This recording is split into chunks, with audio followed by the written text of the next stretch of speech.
ಆಂಟಿಯ ಮೋಹಕ್ಕೆ ಬಿದ್ದ ಜ್ಯೋತಿಷಿ ಕಮಲಾಕರ ಭಟ್ಗೆ ಸಂಕಷ್ಟದ ಮೇಲೆ ಸಂಕಷ್ಟ ಎದುರಾಗ್ತಿದೆ. ಇವತ್ತಾದ್ರೂ ಜಾಮೀನು ಸಿಗುತ್ತಾ ಅಂತ ಬಕಪಕ್ಷಿಯಂತೆ ಕಾಯ್ತಾ ಇರೋ ಸುಚಿತ್ರಾ ಅಂಡ್ ಗ್ಯಾಂಗ್ಗೆ ಜೈಲೇ ಖಾಯಂ ಆಗಿದೆ.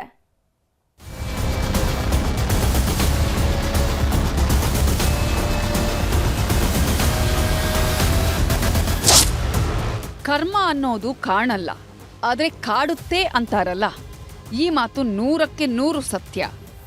ಯಾಕಂದ್ರೆ ಒಂದು ಕಾಲದಲ್ಲಿ ನಾನೇ ಬ್ರಹ್ಮಾಂಡ, ನಾನೇ ಜ್ಯೋತಿಷ್ಯದ ಹರಿಕಾರ ಅಂತಿದ್ದ ಕಮಲಾಕರ ಭಟ್ ಈಗ ಕೈ ಹಿಸುಕಿಕೊಳ್ತಿದ್ದಾರೆ. ಆಂಟಿಯ ಸಂಘಕ್ಕೆ ಬಿದ್ದು ಮಾಡಬಾರದನ್ನ ಮಾಡೋದಿಕ್ಕೆ ಹೋಗಿ ಕಂಬಿ ಹಿಂದೆ ಗೊಳೋ ಅಂತ ಕಣ್ಣೀರು ಸುರಿಸ್ತಿದ್ದಾರೆ. ಕೊಲೆ ಕೇಸಲ್ಲಿ ಲಾಕ್ ಆದವರಿಗೆ ಇವತ್ತು ಜಾಮೀನು ಸಿಗುತ್ತೆ, ನಾಳೆ ಜಾಮೀನು ಸಿಗುತ್ತೆ ಅಂತ ಕಾದಿದ್ದೇ ಬಂತು. ಇವತ್ತಾದ್ರೂ ಹೊರ ಬರ್ತೀವಿ ಅಂದ್ಕೊಂಡವರಿಗೆ ಮತ್ತದೇ ನಿರಾಸೆಯಾಗಿದೆ.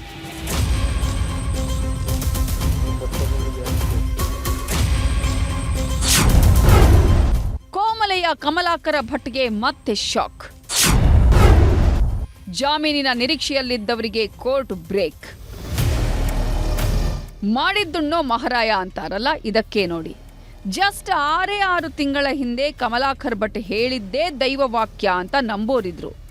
ಅಂಗೈ ನೋಡಿ ಆಕಾಶ ತೋರಿಸ್ತಿದ್ದ ಜ್ಯೋತಿಷಿಗೆ ಸಾವಿರಾರು ಅಭಿಮಾನಿಗಳಿದ್ರು.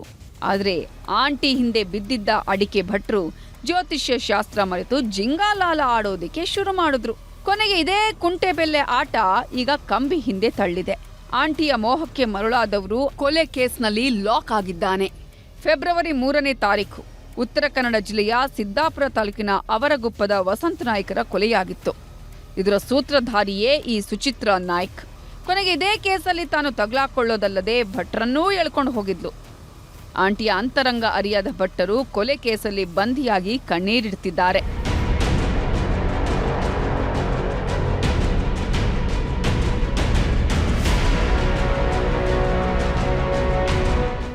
ಕೊಲೆಯಾಗಿ 6 ತಿಂಗಳು ಕಳೆಯುತ್ತಿದ್ದಂತೆ ಆರೋಪಿಗಳು ಕೋರ್ಟ್ ಮೆಟ್ಟಿಲೇರಿದ್ರು.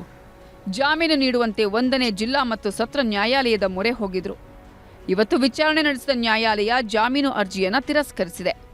ಹೀಗಾಗಿ ಸುಚಿತ್ರಾ ನಂಬಿಕೆಟ್ಟೆ ಅಂತ ಅಡಿಕೆ ಭಟ್ರು ಕಣ್ಣೀರಿಡ್ತಿದ್ದಾರೆ. ಒಟ್ನಲ್ಲಿ ಮೋಹದ ಬಲೆಗೆ ಬಿದ್ದ ಭಟ್ಟರು ಬಂಗಾರದಂತಹ ಬದುಕನ್ನ ಹಾಳು ಮಾಡಿಕೊಂಡಿದ್ದಾರೆ. ಆಂಟಿ ಆಸೆಗೆ ಹೋಗಿ ಜೈಲಲ್ಲಿ ನಿತ್ಯ ಮುದ್ದೆ ಮುರಿತಿದ್ದಾರೆ.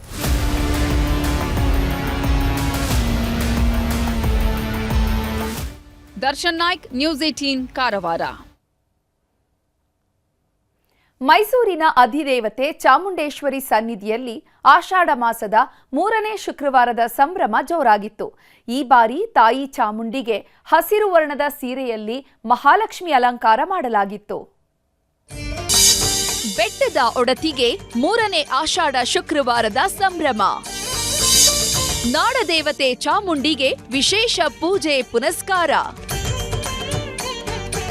ಆಷಾಢ ಮಾಸದ ಶುಕ್ರವಾರ ಅಂದ್ರೆ ಬೆಟ್ಟದ ಒಡತಿಗೆ ಅತ್ಯಂತ ಮಂಗಳಕರ ದಿನ. ಎಲ್ಲ ಶುಕ್ರವಾರಕ್ಕಿಂತಲೂ ಈ ವಾರ ತುಂಬಾ